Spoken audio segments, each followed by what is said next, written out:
지금 저희가 37장을 이제 넘어갑니다. 자, 하나님이 부살렐과 오홀리압을 부르시는 과정 여러분들 기억하시고, 자, 그걸 생각하시면서 37장 부살렛이 조각목으로 궤를 만들었는데 길이가 2규빗 반, 너비가 1규빗 반. 자, 한 규빗을 50cm로 대충 생각해서 곱하기 하라 그랬죠? 계산하기 좋게끔. 자, 순금으로 안팎을 싸고 위쪽 가장자리로 돌아가며 금태를 둘렀으며, 그러니까 이게 125, 75, 75예요. 어? 자, 이것이 지금 뭐냐? 이게 궤예요, 궤. 여기서 37장 1절에서 부살렛이 조각목으로 궤를 만들었다는 이 궤는 언약궤, 법궤예요. 지금 지성소에서 가장 중요한 거죠. 이 언약궤. 응. 그 속에 뭐 들어갑니까? 그렇죠. 돌판 2개가 들어가잖아요. 깨졌다가 다시 만들어 주신 거. 자, 이 돌판이 들어가는데 여러분들 제가 여기에 프린트에 기록을 해놨는데 잘 보세요. 우리가 주일학교 다닐 때 뭘 배우냐면은 법궤 안에는 아론의 쌍난 지팡이와 만나 항아리와 두 돌판이 들어갔다 하고 제가 주일학교 학생들한테 이 얘기를 수도 없이 했거든요. 그런데 법궤 안에 들어가지 않았어요. 법궤 안에는 뭐만 들어갔느냐?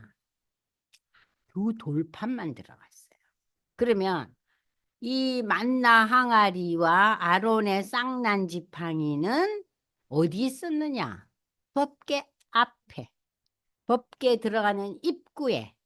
그런데 왜 이렇게 표현을 했냐 하니까는 이 히브리서에 보니까 그렇게 표현이 돼 있었던 거예요. 그래서 이제 사람들이 그렇게 얘기를 하는데 한번 히브리서를 볼까요? 히브리서. 자, 히브리서가 문제입니다. 9장 4절. 그러니까 이제 쉽게 표현하느라고 그만큼 이 출애굽의 그 상황에서 이 세 가지가 중요했다는 거예요. 히브리서 9장 4절에서 5절을 읽으시면 돼요. 시작. 금향로와 사면을 금으로 싼 언약궤. 지금 얘기하는 게 그거예요. 언약궤, 법궤가 있고 그 법궤 안에 만나를 담은 금항아리와 아론의 쌍난 지팡이와 언약의 돌판들이 있고 그 위에 속죄소를 덮는 영광의 그룹들, 천사상 그룹들이 있으니 이것에 관하여는 이제 낱낱이 말할 수 없노라. 왜냐? 지금 이게 남아있지 않잖아요. 예? 그러니까는 이 옛날 출애굽 시대로 돌아가서 히브리서 기자가 이 히브리서는 누굴 위해서 쓴 거예요? 유대 그리스도인들을 위해서 쓴 거예요. 유대의 전통과 역사에 익숙한 유대인들로 하여금 예수 믿게 하기 위해서 기록한 책이 히브리서예요. 그러니까 구약의 얘기가 잔뜩 담겨 있죠. 예? 자, 그래서 여기 보니까 다 들어있었다 그러잖아요. 근데 사실은 들어있은 게 아니고 앞에 있었어요. 그곳이 어디 있냐? 여러분, 제가 새로 만든 프린트는 다 하지만 거기 써놓으시려면 써놓으세요. 민수기 17장 2절에서 8절을 지금 찾아보겠습니다. 민수기. 네. 민수기 17장 2절에서 8절. 너는 이스라엘 자손에게 말하여 그들 중에서 각 조상의 가문을 따라 지팡이 하나씩을 취하되 곧 그들의 조상의 가문대로 그 모든 지휘관에서 지팡이 12를 취하고 그 사람들의 이름을 각각 지팡이에 쓰되 레위의 지팡이에는 아론의 이름을 써라. 이는 그들 조상의 가문의 각 수령이 지팡이 하나씩을 있어야 할 것입니까? 그러니까 레위의 수장은 누구예요? 아론이잖아요. 그 지팡이를 해막 안에서 내가 너희와 만나는 곳인 증거궤 앞에 두라 나오죠. 그죠? 민수기에. 증거궤, 언약궤, 법궤 안에 두라 그러지 않죠? 앞에 두라. 구체적으로 나오죠? 내가 택한 자의 지팡이에는 쌀기 날이니 이것으로 이스라엘 자손이 너희에게 대하여 원망하는 말을 내 앞에서 그치게 하리라. 놀래가지고. 아니, 지팡이의 나무는 이미 죽은 나무잖아요. 나무가 죽어야지 지팡이가 되지. 그런데 그 지팡이에 싹이 났어요. 이건 뭘 의미해요? 부활을 상징하는 거예요. 우리가 죽었는데, 우리 다 죽잖아요. 그죠? 근데 나중에 우리가 사도신경에 뭘 고백합니다. 몸이 다시 사는 게 부활 아닙니까? 그러니까 이 아론의 쌍난 지팡이 하면 여러분들이 머릿속에 뭐가 들어와야 돼요? 어머, 죽은 나무 아이가 지팡이는. 근데 지팡이에 문짝이 나냐? 부활. 부활을 상징하는 거예요. 자, 그 다음에 여러분들이 만나 항아리가 출애굽기 16장 33절을 찾아보세요. 출애굽기. 출애굽기 16장 33절. 모세가 아론에게 이르되 항아리를 가져다가 그 속에 만나 한 오매를 담아 여호와 앞에 두어 너희 대대로 간수하라. 아론이 여호와께서 모세에게 명령하신 대로 그것을 증거판 앞에 두어 간수하게 하였고, 그거 좋죠? 사람이 사는 땅에 이르기까지 가나안에 토착민들이 살고 있었잖아요. 글로 들어갈 때까지 이스라엘 자손이 40년 동안 만나를 먹었으니 곧 가나안 땅 접경에 이르기까지 그들이 만나를 먹었더라. 그래서 이 만나 항아리가 증거판이 이 증거판이 말하자면은 뭐 언약궤 앞에 두라. 그럼 언약궤 안에 둔 거는 뭐예요? 말씀. 자, 그러면 여러분들이 십계명 이 돌판은 무엇을 상징합니까? 말씀이신 예수 그리스도를 상징하는 거예요. 말씀이신. 유대인들이 이제 그걸 받아들여야 되는 거예요. 유대인들이 예수를 받아들여야 돼요. 그래서 여러분들이 지금 요한복음을 보겠습니다. 자, 요한복음의 1장 1절을 보세요. 요한복음 1장 1절 태초에 말씀이 계셔. 하나님 말씀으로 세상을 창조하시잖아요. 이 말씀이 하나님과 함께 하셨으니 이 말씀이 곧 하나님이시니라. 그가 태초에 하나님과 함께 계셨고 만물이 그로 말미암아 지은 바 되었으니 지은 것이 하나도 그가 없이 된 것이 없느니라. 지금 누구 얘기하는 거예요? 예수에 대한 얘기예요. 그 안에 생명이 있었으니 이 생명은 사람들의 빛이라. 그리고 쭉 읽어가면 말이죠. 그 세례 요한이 증언하러 왔는데 빛에 대해서 증언하고 모든 사람이 자기로 말미암아 믿게 하려 합니다. 그러나 세례 요한은 빛이 아니고 이 빛에 대해서 증언하러 온 자다. 참빛 곧 세상에 와서 각 사람에게 비추는 빛이 있었나니 그가 세상에 계셨으며 세상은 그로 말미암아 지은 바 되었으되 세상이 그를 알지 못하였고 자기 땅에 오매 자기 백성 이스라엘 백성들이 예수를 영접하지 아니했는데 그러나 영접하는 자 예수 이름을 믿는 자들에게는 하나님의 자녀에 되는 권세를 주셨으니 지금 요한복음 1장 1절에서 14절이 저는 성경에서 가장 중요한 말씀이라고 생각해요. 이는 혈통이로나 육정으로나 사람의 뜻으로 나지 않고 오직 하나님께부터 난 자들만이 이걸 인정하는 거예요. 그래서 그 말씀이 14절이 키워드예요. 말씀이 육신이 돼요. 우리 가운데 오셨어요. 그것이 누구예요? 예수예요. 우리가 그의 영광을 보니 아버지의 독생자의 영광이요 은혜와 진리가 충만하더라. 그러니까 여러분들이 여기 프린트에 요한복음 1장 1절에서 14절을 읽으세요. 말씀이 누구예요? 예수라는 거. 그럼 이 두 돌판은 누구를 가리키는 거예요? 예수 그리스도를 예표하는 거예요. 자, 그래서 여러분들이 지금 이 궤 앞에 놓인 거 이게 중요한 거잖아요. 만나 항아리와 아론의 지팡이. 이 만나 항아리는요, 이거는 하늘의 양식이잖아요. 만나. 어? 생명의 떡이라는 거예요. 이 생명의 떡. 생명의 떡 기억나시잖아요. 그래서 우리가 이 생명의 떡 얘기를 우리는 이제 나중에 상 배울 때 나오지만 지금 읽어보겠습니다.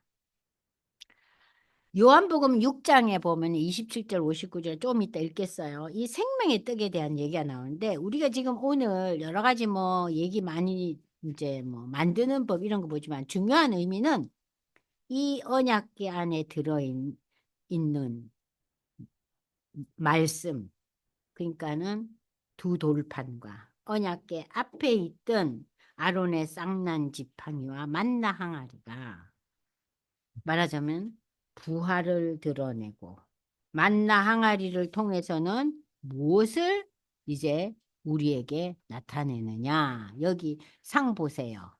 50페이지. 49페이지인가요? 상위에 항상 떡상 위에 진설병 떡이 놓여 있었죠. 이 떡이 있었는데 이 떡상은 이것도 조각목으로 만들어갖고 금을 씌워요.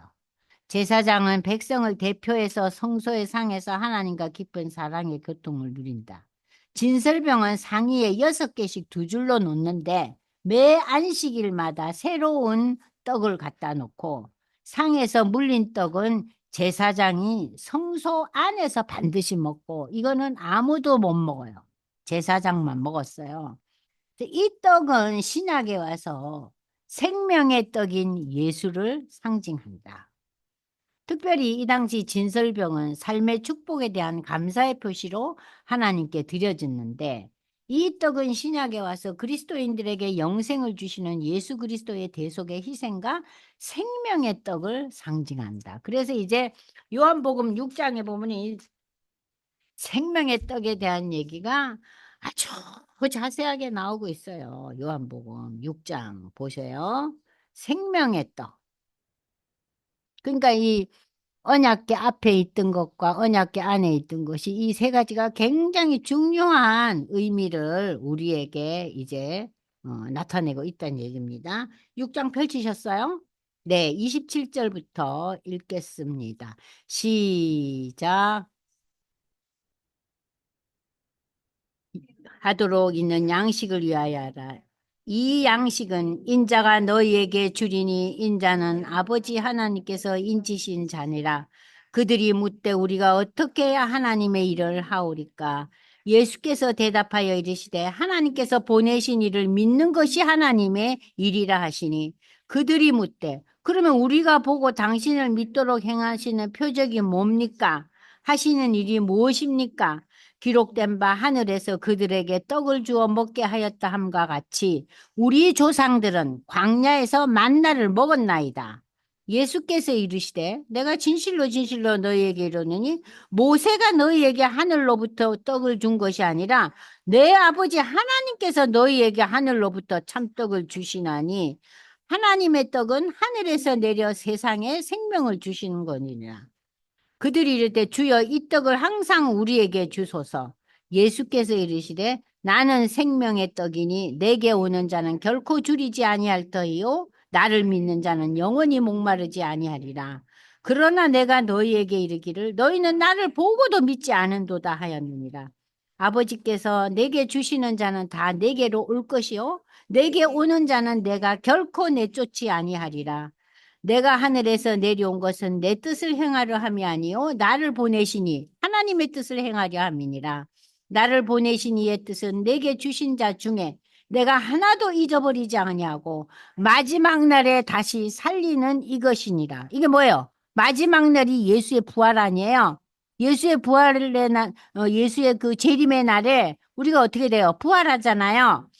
내 아버지의 뜻은 하늘을 아들을 보고 믿는 자마다 영생을 얻는 이것이니 마지막 날에 내가 이를 다시 살리리라 하시니라. 자기가 하늘에서 내려온 떡이라 하심으로 유대인들이 예수에 대하여 수군을 거렸다. 그리고는 이르되 이는 요셉의 아들 예수가 아니냐. 그 부모가 우리가 아는데 자기가 지금 어째서 하늘에서 왔다는 거냐.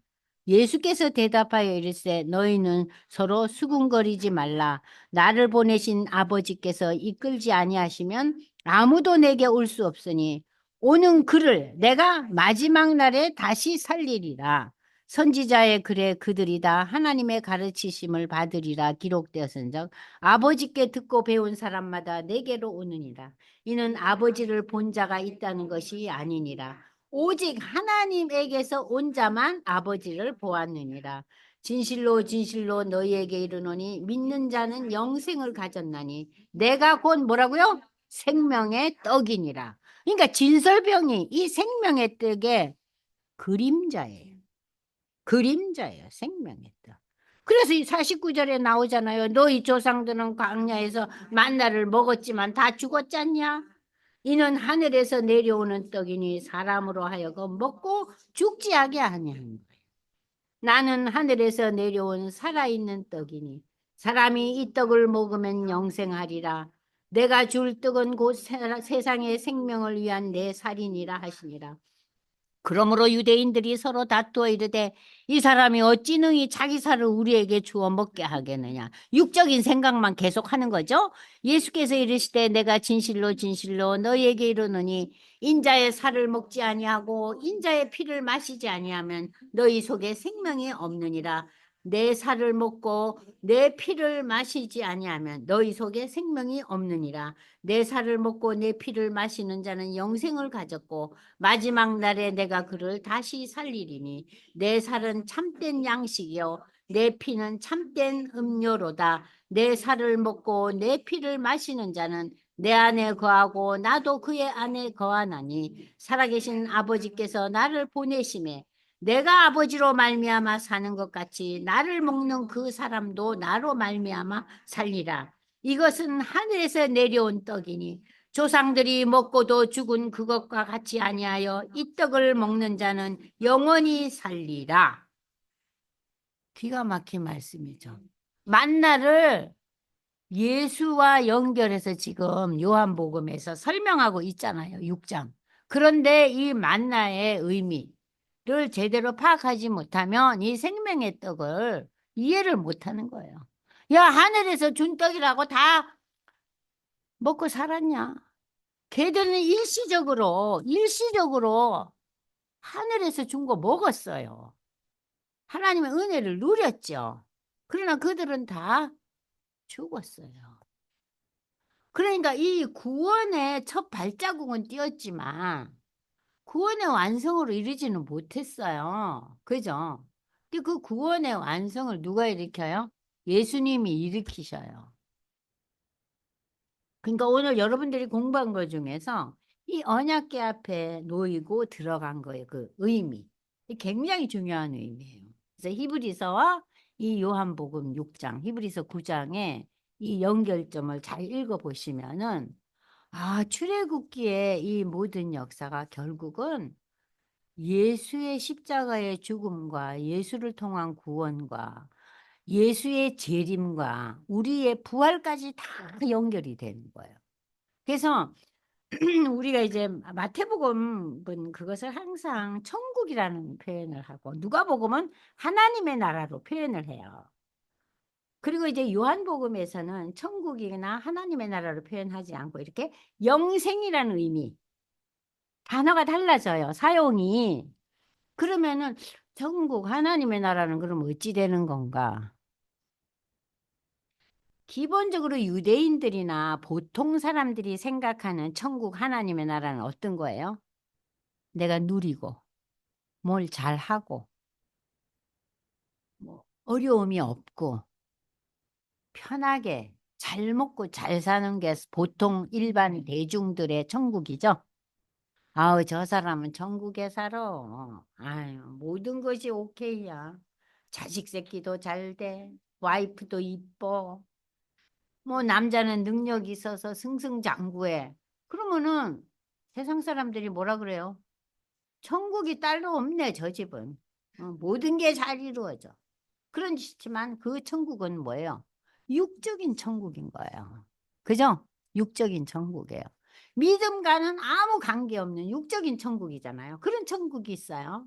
세상의 관점에서의 천국. 첫 번째. 두 번째 천국은 뭐냐? 영적인 천국이에요. 내가 좀 어렵지만 그래도 내가 이렇게 성경을 읽게 되고 하나님의 나라를 사모하게 되고 그래도 세상의 기준보다는 하나님의 기준을 바라보면서 예수를 믿고 있네. 그래서 내가 그 천국의 영적인 천국의 개념을 내가 받아들이는 게 예수 그리스도를 내가 영접한 인생이잖아요. 그런 의미에서 우리가 비록 인생살이가 천국 같은 평안함과 즐거움과 기쁨이 있지는 않잖아요. 그러나 예수 믿기 때문에 나는 천국의 의미도 알고 어렵지만 그래도 내가 하나님을 사모하는 인생이다 하면 그게 이제 영적인 천국을 이 세상 삶 속에서 맛보죠. 맛보잖아요. 그렇지만 이 천국을 맛보는 우리 삶이 완성된 천국은 아니잖아요. 좀 힘들면 또 지 짜고 그냥 성질을 부리고 그냥 하나님 왜 이럽니까 하고 찡찡거리잖아요. 또 인간관계 갈등도 오게 되고 내가 지금 힘든데 제가 왜 나를 볶아먹어 하면서 자식들하고도 갈등이 오고 친구 관계에서도 친구가 말 실수 한 번 한 거를 용납을 못하고 내가 지금 굉장히 마음이 울적하고 힘들기 때문에 그래서 우리 인생이 천국이 완성된 삶 속에서 사는 사람은 거의 드물어요. 그러나 우리가 완성된 천국을 언제 누려요? 예수님이 오실 때, 그때 천국의 완성이 오는 거예요. 그때 우리가 부활하고. 그래서 이 재림의 의미를 우리가 항상 생각하면 우리 마음이 어떻겠어요? 덜 부딪히죠. 덜 부딪히죠. 그 천국을 바라보는데 왜 오늘 이 현실에 내가 이렇게 사로잡혀 있느냐. 그래서 어느 목사님이 설교 도중에 현실만을 바라보면은요, 육적인 인생이 될 수밖에 없어요. 그러더라고요. 얼마나 꼬집은 말씀인지 몰라. 그러니까 우리가 현실 속에서 하나님의 다스림과 하나님의 역사와 하나님의 약속을 바라볼 때 현실 속에서 우리가 하나님의 나라 천국을 사모하게 되고 바라보게 되는 거죠. 흔들림 없이. 근데 저도 많이 흔들려요. 뭐 성질도 불같이 내고 애들한테도 막 퍼질러 막 야단치고 또 우리 남편 아프니까 좀 이렇게 어리둥절한 짓 벌리면요. 그냥 속사포처럼 그냥 막 뭐라 그래요. 그래갖고 우리 언니한테 지난주에 엄청 혼났어요. 왜 그러냐고. 그래서 언니도 그랬잖아. 뭐 이러면서 또. 그러니까 이제 우리의 마음과 시야가 어디에 있느냐. 그러니까 이 복음서도요. 그 주제가 단어가 조금씩 달라요. 예수님을 설명할 때. 그러면은 요한복음에서 얘기하는 건 생명의 떡, 영생, 응?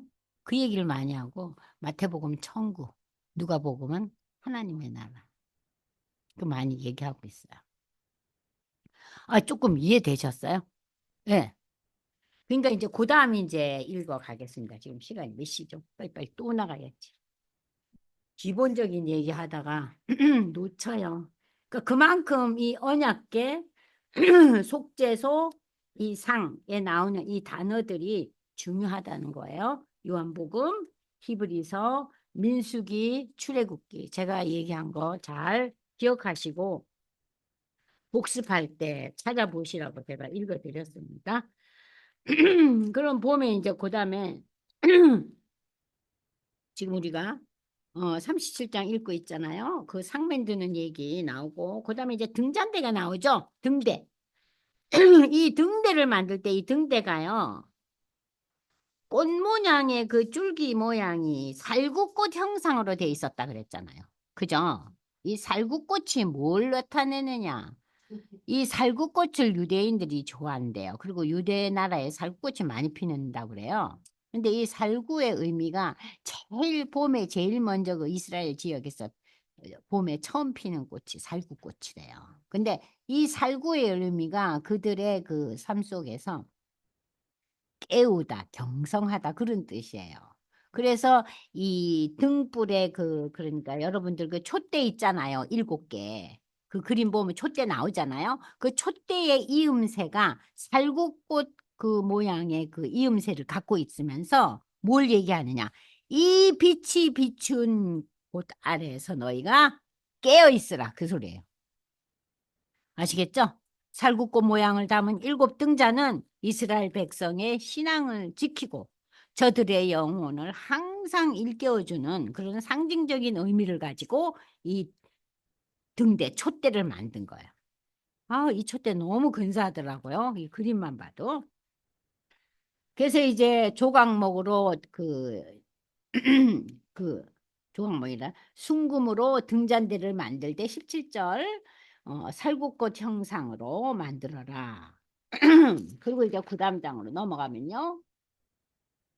자, 그리고 이제 등잔대 밑에 그 꽃받침이 있게 하시니 두 아래 한 꽃받침이 있고 이제 꽃받침 모양의 그림을 다 해라는 거예요. 이거 전부 하여튼 이 등잔대 이건 전부 금덩어리로 만드는 거예요. 이거는 이제 뭐 이렇게 뭘 다른 걸로 만들어서 위에 씌우는 게 아니라 완전히 금으로 만든 거예요. 그래서 이제 등잔 그 일곱 개, 촛불 떼는 게 일곱 개잖아요. 거기에서 이제 순금으로 만들었으니 등잔대와 모든 기구는 순금 한 달란트로 만들었다. 여러분, 한 달란트가 34kg예요. 34kg를 오늘날 환산을 해보세요. 지금 금값이 한 돈에 50만 원이 넘어요. 3.75g이. 근데 이게 지금 34kg면은요. 이게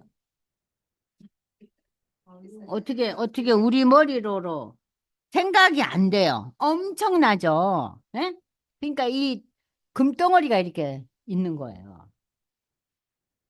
그가 또 조각목으로 분양할 재단. 분양단은 뭐예요? 기도의 단이에요. 분양단. 분양단이라는 것은 제사장들이 먼저 번제단에서 번제를 드리고 그 불을 희장 안으로 가져와서 분향단에 향을 피우는 거예요. 응? 번제단에서 불을 가져와갖고 번제단의 불은 1년 12달 안 꺼진다 그랬죠? 그 불을 가지고 향을 피워요. 이 향이 뭐예요? 하나님께 올려드리는 기도예요. 제사장이 백성을 대표해서 이제 향을 피우면서 이제 기도하는 거예요. 그래서 오늘날 이것은 뭘 상징하냐? 예수의 기도. 예수의 기도를 상징하는 거예요. 자, 시간이 없어 제가 좀 빨리 갈게요. 그래서 이 본문도 히브리서에 나와요. 히브리서 9장 24절 25절 보면 예수의 기도가 나와요. 자, 그래서 이제 그 불을 순금으로 다 만들어 가지고 조각목으로 이제 그 채를 만들고 금으로 싸고 거룩한 관유와 향품으로 정결한 향을 만들었어요. 향을 만드는 법대로 하였더라. 그래서 이제 이 분향단에 올려놓는 이제 그 촛불, 촛대, 우리로 말하면 촛대 같은 거예요. 그죠? 생긴 게 그렇잖아요. 촛대같이 생긴 거예요. 자, 그러면서 이제 우리는 이제 38절로 넘어갑니다. 그가 또 조각모닉으로 번제단을 만들었으니 또 갑자기 번제단이 나옵니다. 번제단은 그 바깥이잖아요. 아니고 그죠?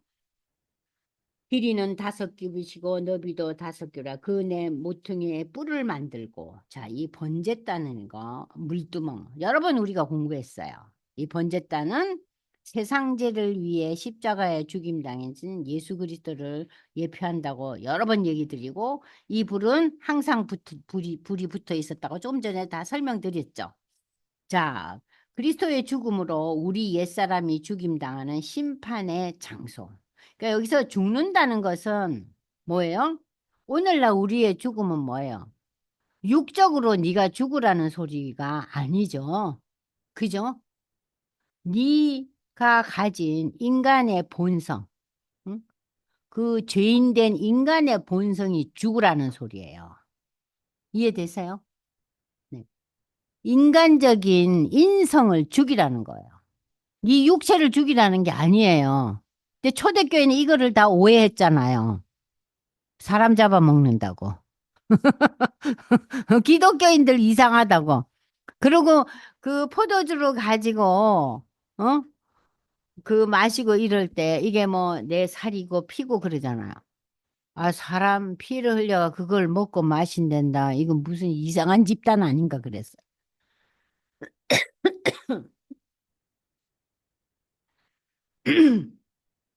그리고 이 번제단에는 누가 가느냐? 여기 보십시오. 어. 그 당시 유대인들 중에서 할례를 받은 자는 이 번제단 앞에 가서 제사함의 용서를 받을 수가 있었어요. 그 유대인들은 태어나면은 다 8일 만에 할례를 받잖아요. 그런데 우리가 그 레위기를 읽어보면 할례를요 유대인들만 받지 않았어요. 우리 집에 종 있잖아요. 우리 집에 오는 손님, 이방 손님들도 할례를 받기 원하면 받게 해줬어요. 자, 그것은 무엇을 얘기하느냐? 믿음에 대해서는 다 열려 있었어요. 유대인들이 굉장히 깐깐하고 외부인들을 거부하는 민족들이에요. 그런데 할례에 있어서는 문이 열려 있었어요. 그것은 신약에 예수의 복음은 인류 누구에게나 문이 열려 있다는 제가 보편주의 얘기했죠. 유니버셜리즘. 그죠? 누구에게나 복음은 열려 있고 복음은 그러나 누구나 복음을 받아들여야만이 구원받아요. 에브리바디 오케이가 아닙니다. 예수 신앙 고백을 하지 않으면은 하나님의 자녀가 될 수 없어요. 그걸 뭐라 그랬어요? 복음의 특수성. 그러니까 여러분들이 복음의 보편성은 복음은 모든 사람에게 열려 있다. 그러나 이 복음을 자기가 신앙 고백하고 받아들여야만 구원을 얻는다. 그게 복음의 뭐라고요? 특수성. 그 두 가지를 다 우리가 이해하고 있어야 돼요. 그게 복음의 캐릭터죠. 자, 그래서 이제 내 모퉁이에 뿔을 만드는데 왜냐하면 희생 제물을 사지를 묶는 데 사용된 번제단 내 모퉁이에 뿔을 제작했어요. 아이고, 그 이거에 막 죽는다가 소리 안 지르겠어요. 그 염소가 그냥 쌩 난리를 치더라고요. 잡을 때. 그냥 소리 지르고 발버둥을 치더만요. 염소는 양 가만히 있어요. 둘이 너무 대조적이에요. 저희는 그 잡는 거를 직접 봤잖아요. 근데 양은 가만히 죽어요. 깽깽깽깽거리지 않는데 염소는 발버둥을 칩니다. 그러니까 사람을 양에 비유 안 하고 뭐에 비유해요? 염소에 비유하잖아요. 그냥 발버둥을 치잖아요, 우리가. 우리에게 염소 같은 기질이 다 있다는 거죠. 자, 그래서 이제 이 번제단에 뿔을 만들어서 이렇게 잡아다가 거기다가 이제 놓고 이제 잡고, 그 다음에 물두멍. 물두멍은 뭐라 그랬어요? 회개를 상징한다 그랬죠. 그 당시에는 이 양이나 소를 잡았으니 피비린내 나는데 이거 씻혀야 될 거 아니에요. 그죠? 그리고 이제 거기다 이제 태웠잖아요. 그러고 난 뒤에 이제 그 다 씻는 거라면은 이 놋 물두멍은 오늘날 우리는 회개를 상징한다 그랬죠. 그래서 번제단은 구원의 제사를 나타낸다면 놋 물두멍은 반복되는 우리의 죄에 대한 회개. 그래서 그 반복되는 죄에 대한 회개를 신학적으로 성화라 그러죠. 그래서 이 물두멍과 번제단을 통해서 구원과 회개가 계속된다는 거. 오늘날 우리의 삶 속에서 이것을 이제 연결해 본다면요. 그 다음에 이제 성막을 지으면 울타리를 만들어야 될 거 아니에요. 여러분들 그림 보이시면 나오죠? 그 하얀 배로 이렇게 울타리 만들어져 있죠. 그러면 거기에 이 울타리에 그 막대기가 꽂혀 있잖아요. 그죠? 그러면 한쪽은 50m고 한쪽은 25m잖아요. 그죠? 이 그림 보이시죠? 예, 예. 그러면은 여기에서 이제 이 그 울타리, 성막 울타리를 만드는 얘기가 쫙 나오고 있어요. 그래서 이거는 이제 제가 넘어가고 자, 그렇게 큰 의미가 아니기 때문에.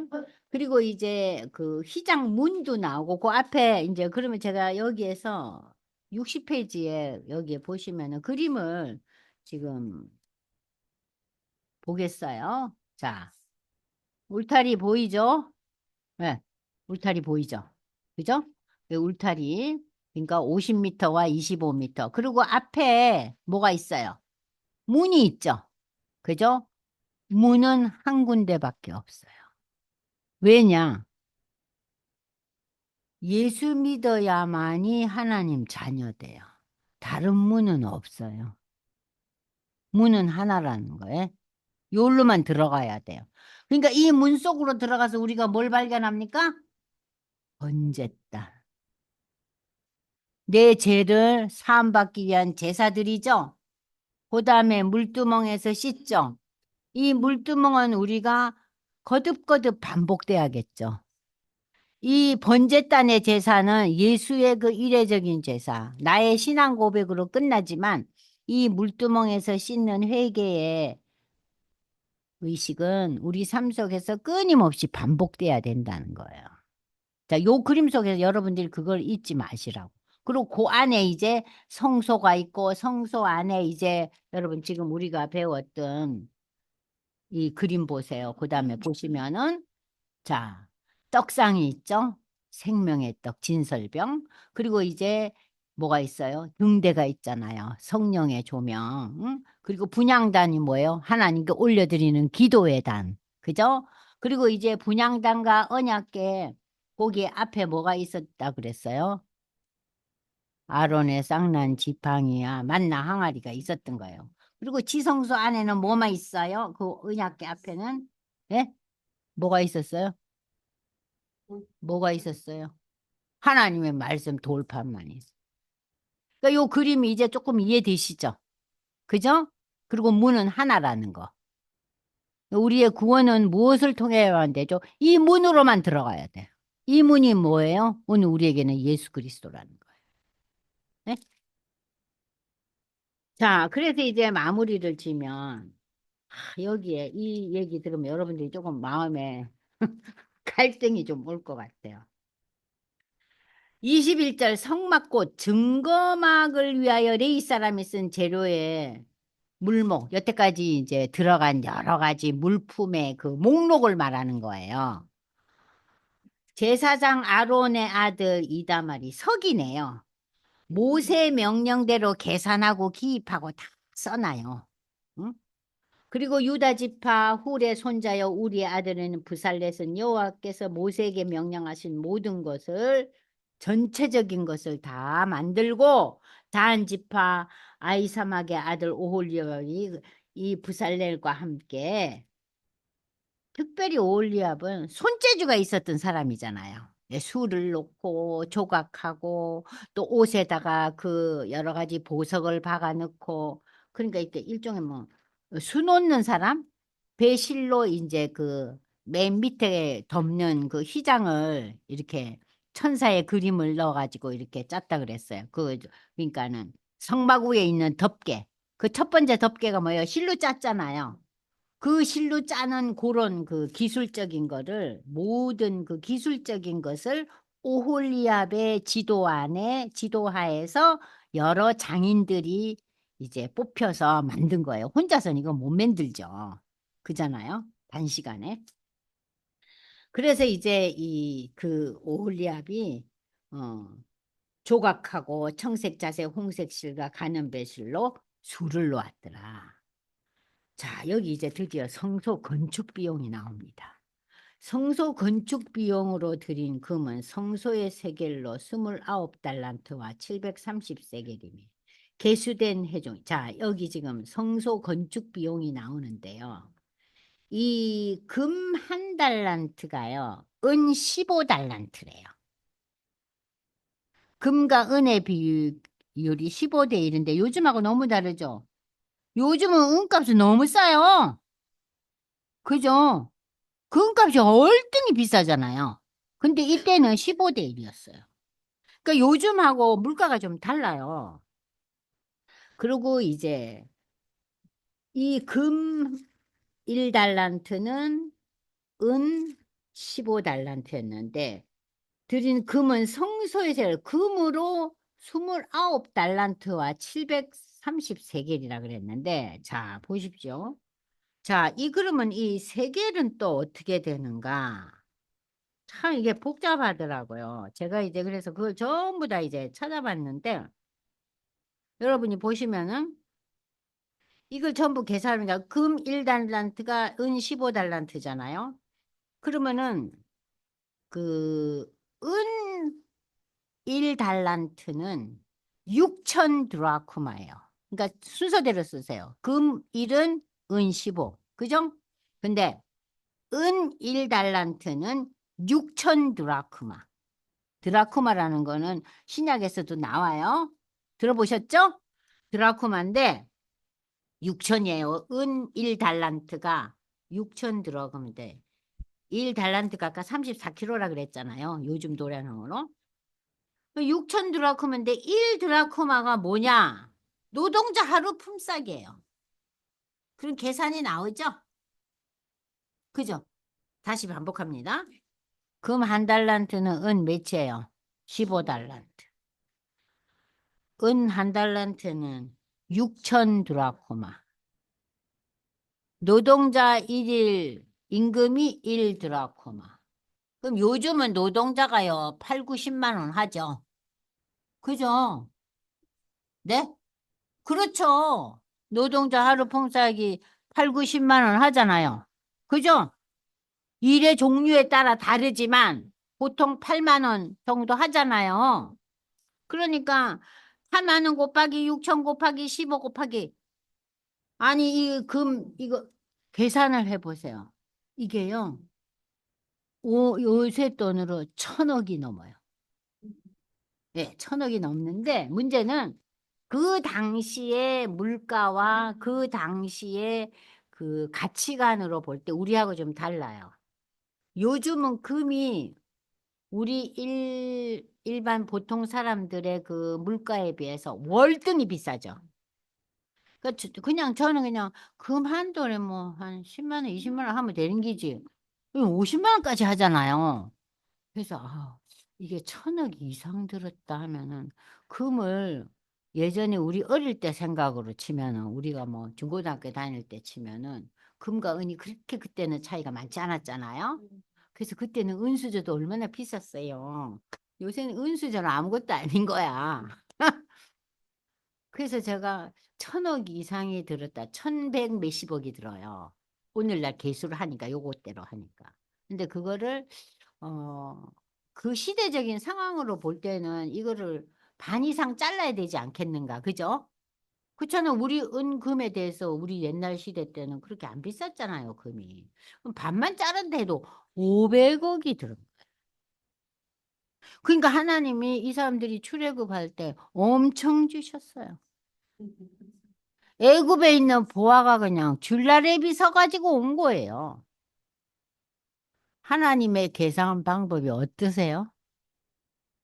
그러니까 우리가 이 땅에 살면서 하나님의 계산 방법을 이 출애굽을 통해서 배우면서 아, 하나님께 드리는 게 의미가 있겠다. 계산해 보니까 내 머리로. 그렇게 해서 우리가 하나님께 드리는 건 아니지만 어쨌든 하나님의 계산이 있는 거예요. 저는 이번에 이 준비하면서 제가 1,000억 이상 된 이건 저는 처음 봤어요. 주석 보면서. 그냥 뭐 금덩어리랑 엄청 들어갔네. 뭐 이렇게만 봤어요. 저도. 어머, 이거 일일이 계산을 하고 거기도 계산을 해놨는 거 보니까 천 몇백억이야. 1,100 몇십억이더라고요. 그래서 어제 저녁에 그 얘기를 해줬어요. 우리 할아버지한테. 이 보소. 천 몇백억이요. 그때 뭐요? 이러더라고요. 그러니까 굉장한, 예? 응, 응. 매체도 더 되지. 응, 응. 매체도 더 되지. 응, 응. 응. 그렇지, 그렇지. 그러니까 엄청나게. 근데 이게 지금 400평밖에 안 되고 조그만 거예요. 근데 왜 이렇게 많이 드냐? 금을 엄청 들이고 그 에봇에 달린 그 보석들이 이렇게 조그만 보석이 아니고 덩어리예요. 덩어리째 단 거예요. 그러니까 그게 굉장히 다 비쌌나 봐요. 어쨌든 이걸 금으로 따지니까 그렇게 금만 이렇게 들었으니까 딴 것도 또 들면 더 들었겠죠. 엄청나죠? 자, 그러면서 이제 그 다음에, 야, 턱막이 이렇게 대단히 돈을 많이 들였구나 하는 것과 여러분이 기억할 거. 계수된 해중이 이렇게 들였는데, 계수된 자, 남자 20세 이상이 계수에 해당한다 그랬잖아요. 그런데 이 계수된 자가 60만 3,550명이에요. 60만 3,550명.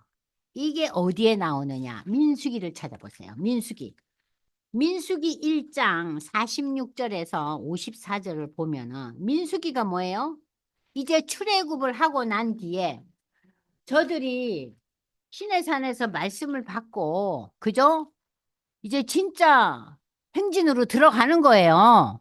그게 민수기 처음이에요. 성막 짓고 난 뒤에.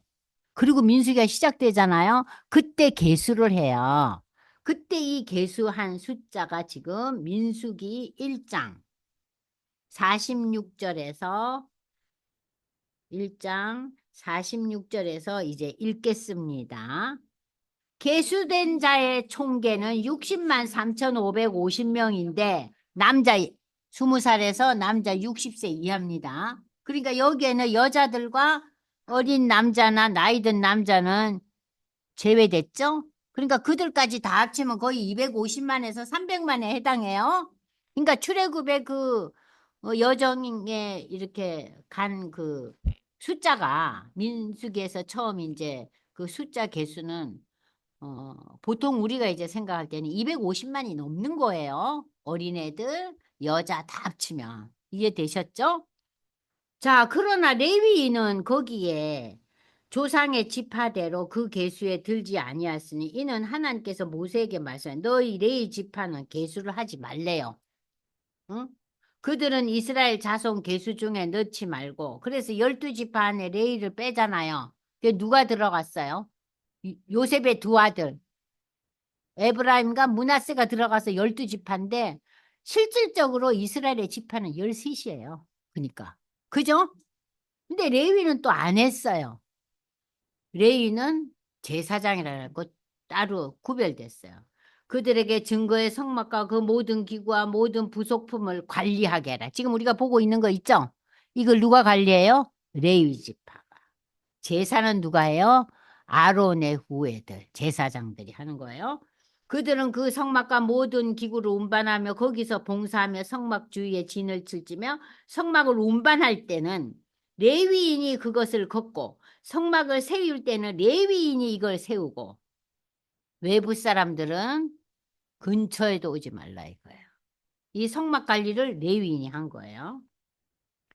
이스라엘 자손은 막사를 치되 진영별로 각각 그 진영과 군기의 곁에 칠 것이나 레위인은 증거의 성막 사방에 진을 쳐서 이스라엘 자손의 회중에게 진노가 임하지 않게 할 것이라. 레위인은 증거의 성막에 대한 책임을 지킬지라. 그러니까는 계수에 빠지고 너희는 특별하게 계수 그러니까 사람 숫자에 넣지 말고 오로지 뭐 먹고 사는 이런 일 하지 말고 그것만 하라는 거예요. 응? 앞으로도. 어. 그렇게 특별히 해놓고 지금 했는데 이게 지금 배수한 자가 60만 3,550명. 저들이 애굽에 내려갈 때 몇 명이었어요? 70명. 430명이 지다면서 엄청나게 불었다고 제가 첫 시간에 얘기해 드렸잖아요. 그죠? 근데 인구학자들이 이거를 증명했어요. 한 패밀리당 애를 7, 8씩 낳으면 이렇게 된대요. 그러니까 이 사람네들은 노예 생활이 있으면서 애들만 낳나 봐요. 그러니까 그게 소망이 그것뿐인 거예요. 응? 자식을 키우고 이제 하는 거. 자, 그리고 난 뒤에 여기서 그다음 중요한 것은 그 성인 남자들한테 성전세, 그러니까 신약에 가서 성전세가 있었죠. 그러니까 이게 성전세를 내는데 반세겔씩을 냈다 그랬어요. 이 반세겔이 얼마냐? 노동자 4일 품삯이에요. 알겠어요? 거기 써놓으세요. 노동자 며칠? 4일 품삯을 내라는 거예요. 그러면서 이 반세계를 낸 거를 가지고 이 모든 운영 자금을 사용했어요. 이게 그러니까 앞으로 가나안에 들어가서, 응? 이스라엘 백성들이 이제 성전을 짓기 전까지 이 성막을 이렇게 간수하고 모든 그 비용에 충당을 한 거예요. 성전세를 가지고. 그러니까 오늘날 우리로 말하면 뭐 우리가 교회 헌금하는 거 있잖아요. 뭐 11조를 낸다, 감사 헌금을 낸다, 뭐 절기 헌금을 낸다 그런 거죠. 자, 이 성전세를 냈고 은 100달란트로 성소의 받침과 휘장문의 기둥 받침 모두 100개를 부어 만들었으니 각 받침마다 한 달란트씩 모두 100. 그러니까 이 모든 것을 다 이제 계산을 한 거예요. 그러고 난 뒤에 31절 일단 이제 그 성막의 건축은 일단 낙돼요. 그런데 든 돈이 1,000억이 넘었다는 거예요. 오늘날의 가치로 해도 500억 이상 들었다는 거예요. 예? 아셨어요? 그만큼 하나님 주셨어요. 근데 이 사람들이 자기가 가진 거 다 드린 건 아니잖아요. 이제 그만 가져와라 필요 없다 그랬잖아요. 그렇게 된다면 더 주신 거 아니에요. 그죠? 그러니까 우리가 좀 못 누리고 좀 덜 가졌다 해도 뭐 하나님이 내 상황에 이게 맞으니까 이만큼 주시는 갑다 하고 수용하는 거예요. 그래서 믿음이라는 것은 히브리인들의 사고방식은요. 그러니까는 히브리인의 사고방식과 헬라인들의 사고방식이 정반대예요. 헬레니즘의 기본 시작은 어디에서 시작되느냐? 내가 이해되어야만 내가 따르겠다는 거예요. 내 머리로 내 마음대로 이게 이해가 돼. 깨달아져. 그럼 내가 그거 받아들여. 순종해. 그게 헬레니즘의 문화고 히브리인들의 문화는 뭐냐? 그거하고 반대예요. 내가 하나님께 순종하니까 믿음을 가지니까 이해되네. 순종과 믿음이 먼저예요. 그러니까 그리스도인들의 사고방식이 어떻게 돼야 되겠어요? 이게 계산이 안 되는 거예요. 아니, 이럴 수가. 저 인간이 나보다 잘난 것도 없는데 왜 이렇게 잘나가? 아예 진짜 속 뒤집어지네. 그거는 뭐예요? 헬레니즘적인 생각이죠. 그죠? 근데 이제 우리 믿음의 사람들은 하나님이 나에게 주신 게 이건가 보다. 응? 그걸 믿음으로 받아들일 때 어떻게 돼요? 하나님 주시는 거. 이것도 반대예요. 그러니까 하나는 인본주의죠. 헬레니즘은 뭐가 기초예요? 인본주의예요. 인간의 지혜와 지성. 그럼 우리의 그 기독교 신앙은 뭐가 기본이에요? 신본주의죠. 하나님이 주신 거. 아까 우리가 브살렐과 오홀리압에게 뭐라 그랬어요? 하나님이 지정하여 불렀다 그랬잖아요. 왜 저 사람은 부르고 나는 그 사람 밑에서 일하는 사람이 됐을까? 거기에 대해서 우리는 뭐예요? 그냥 순종하고 따라가려는 거예요. 네 할 일은 그거니까. 그게 헬레니즘과 완전히 다르죠. 아무리 봐도 내 기술이 더 좋은데 왜 제가 지도자지? 그럴 때 인간 삶에서는 뭐가 와요? 갈등이 오고 시기가 오고 속이 엎어지는 거죠. 불편함이 오고. 그래서 전쟁이 일어나는 거예요.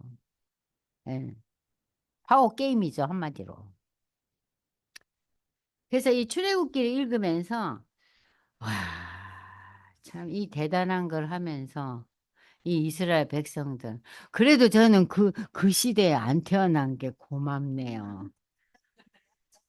어머, 40년 동안 똑같은 만나를 먹고, 그 찬바닥에 자고, 생각만 해도 사지 육신이 쑤셔요. 응. 안 그래요? 얼마나 고생스러웠겠어요. 그러나 그들은 구름 기둥과 불 기둥을 경험하고, 그 40년의 세월을 살아간 거예요. 근데 그런 경험을 하고 살아갔는데도 중간에 처음 1년 동안 엄청난 은혜를 누리면서도 금송아지 만들었죠. 또 들어가서는 어때요? 가나안에 들어가서는 가나안에 온갖 잡신들을 섬기잖아요. 그래서 저들이 350년 동안 무슨 고난을 겪어요? 사사시대. 사사시대 지 좋은 대로 살았어요. 하나님을 믿는다 하면서도 이 신을 믿었다, 저 신을 믿었다. 그 토착민들의 신과 연결되잖아요. 거기에서 이제 사사를 보내시고 마지막 사사 사무엘을 중심으로 해서 이제 왕국이 이제 준비되잖아요. 그게 사울, 다윗, 솔로몬으로 연결되는 거예요. 그러나 이스라엘의 역사는 그걸로 끝나지 않고 바벨론의 포로가 되고 이스라엘은 1948년 이스라엘이라는 국가가 형성되기 전까지 전 세계를 떠도는 민족이었어요. 그러나 지금 세계에서 가장 돈을 많이 가진 민족이 유대인들이잖아요. 그럼 하나님의 섭리가 어딘지. 근데 저들이 좀 돈을 잃어버려야지 예수를 믿으려나 봐요. 네, 아직도 전쟁 중이잖아요. 그러니까 자기네들이 워낙 가졌기 때문에 중동에 대한 두려움이 없는 거예요. 돈 있지, 저들이 믿는 하나님이 있지. 그러니까 뭐 아주 그냥 단단한 거죠. 전 세계가 하나가 돼가지고 그 이스라엘에 돈을 보내잖아요. 유대인들이. 그 은행에다가. 그걸로 지금 막강한 힘을 갖고 있기 때문에 그 중동에 그 금덩어리 석유가 힘을 못 쓰는 거예요. 참 대단하죠, 이 나라가. 근데 하여튼 출애굽기 읽으면서 여러분들이 어쨌든 신약에 예수의 초점을 맞춰야 돼요. 모세의 초점을 맞춰서는 안 돼요. 의미를 찾지만 최종적인 골은 어디에 있어요? 예수 그리스도의 구원에 있는 거예요. 그래서 다음 주에 39장, 40장 이제 이게 완공되고 난 뒤에 하나님의 영광이 임해요. 성전도 나중에 그 성전 낙성식 할 때 하나님의 영광이 임하잖아요. 여기도 하나님의 영광이 임하면서 끝나요. 참 감격적인 장면이죠. 기도하겠습니다. 하나님 아버지, 오늘 저희가 그 성막의 여러 가지 마지막 완공 단계를 살펴보았습니다. 여러 가지 참 우리가 이해할 수 없는 또 알기도 어려운 세세한 부분들도 많았지만 전체적인 그 성막의 완공을 보면서 하나님의 놀라운 섭리와 인도하심을 배우게 하심을 감사합니다. 이번 한 학기 동안 우리가 출애굽기를 읽으면서 예수 그리스도에 대한 믿음이 더욱 공고해지고 이제 마지막 날 우리가 39장, 40장 출애굽기 전체를 아우르면서 주님에 대한 더 깊은 신뢰와 이 땅의 가치관과 세계관에 휩쓸리지 않고 하나님의 나라 천국을 지금 누리며 또 앞으로 우리가 그 나라에 갈 것을 고대하는 믿음의 사람으로 저희를 세워 주시옵소서. 오늘도 우리에게 말씀으로 함께 해 주심을 감사드리며 예수님의 이름으로 기도드리옵나이다. 아멘. 수고하셨습니다.